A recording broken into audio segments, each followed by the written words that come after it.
আছে মামার বাড়ির পাশেই আর কি, মামার ওই রকম 12-14 আছে।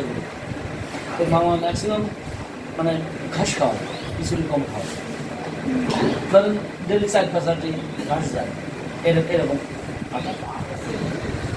ঘাসে আপনার প্রফিটটা বেশি হয়, কাজটা বেশি দেয়। একটু কাজও হয়। হ্যাঁ, অনেক কাজ হয়, একটু না অনেক কাজ হয়, যে কাজটা আপনার গরু পালনের অন্যতম বিষয় হচ্ছে তার ঘাস পালন, ঘাস চাষ করতে হবে। এইটা কি কি জন্য নিচ্ছেন এটা?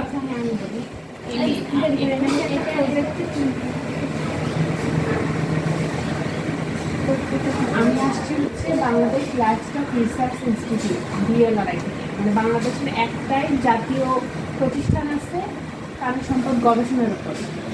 আমি ওখান থেকে আসছি, আমি সায়েন্টিফিক অফিসার। আর এই তথ্যগুলো নিচ্ছি হচ্ছে আপনারা যে গ্রিন হাউস গ্যাসের কথা শুনছেন না, যে এখন আসলে গরম টরম খুব বেড়ে যাচ্ছে, শুধু বাংলাদেশের না সারা ওয়ার্ল্ডেরই কিন্তু এখন এই অবস্থা। তো এটার জন্য দায়ী হচ্ছে গ্রিন হাউস গ্যাস, এটা বাড়তেছে। তো সেই গ্রিন হাউস গ্যাসের মধ্যে আছে মিথেন নামে একটা গ্যাস আছে। সেই গ্যাসটা আপনার গবাদি পশু মানে গরু থেকেও নিঃসরণ হয়, নির্গত হয়।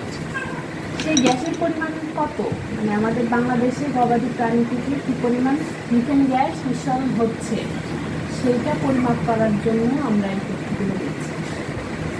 ঠিক আছে, মানে আপনারা কী খাওয়াচ্ছেন, গোবরগুলো কী করেন, ম্যানেজমেন্ট কেমন, এই তথ্যগুলো জানা থাকলে আমরা হচ্ছে মিথেন গ্যাসের পরিমাণ কী পরিমাণ পেতে হচ্ছে আমরা বের করতে পারি। রিসার্চের উপরে আছে।